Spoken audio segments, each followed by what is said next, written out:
சரிம்மா, நாளைக்கு நாங்க 2 பேரும் ஊருக்கு வரோம். எத்தி சாப்பாடு பண்ணிட்டேலா? நான் தான் வந்து செய்தேன்னு சொன்னோம்ல. இருக்கட்டும் மருமோள, நீ உங்க அம்மா கிட்ட போன் பேசிட்டு இருந்தேல, அதுக்குள்ள நான் செஞ்சுட்டேன். நாங்க 2 பேரும் எடுத்து சாப்பிடுங்க. மாவு எதுவும் இல்லையோ? ஏன் மருமோள? இல்லத்தே, என்னைக்கு எங்க வீட்டுல காலையில டிஃபன் தான் செய்து சாப்பிட்டு பழக்கம். சோறெல்லாம் ஒரு நாளும் சாப்பிட்டு பழக்கம் இல்ல. அதனாலதான் கேட்டதே, வேற ஒண்ணு இல்ல. ஐயே, மாவு எல்லாம் தீந்துட்ட. ஹோட்டல்ல வேணா உனக்கு பூரி வாங்கிட்டு வரட்டா சின்ன பொண்ணு? வேண்டாங்க, பரவாயில்ல, சாப்பிட்டுக்கிட்டேனா. என்னைக்கு சாப்பிட்டு பழக வேண்டியதானே. நாளைக்கு எங்க வீட்டுக்கு தானே போறேன், நம்ம இஷ்டப்படி சாப்பாடு சாப்பிட்டுக்கலாம். வாங்க மாப்பிள, வாமா வாமா. ஊர்ல அம்மா எல்லாரும் சௌக்கியம் தானே? ஆமாதே, எல்லாரும் நல்லா இருக்கும். நாங்க சாப்பாடுலாம் ரெடி ஆயிட்டு வந்து சாப்பிட வாங்க. ஏமா, இன்னைக்கு என்ன ஸ்பெஷல்? மாப்பிளைக்கு பிடிச்ச மட்டன் குழம்பு வச்சிருக்கம்மா.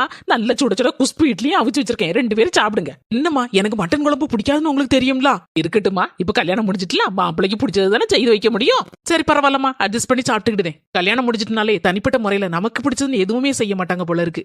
எல்லாம் மாப்பிளைக்கு பிடிச்சதுன்னு. அம்மா வீட்லயும் அப்படிதான், மாமியார் வீட்லயும் அப்படிதான். எல்லாமே நம்ம தான் விட்டு கொடுத்து போகணும் போல இருக்கு.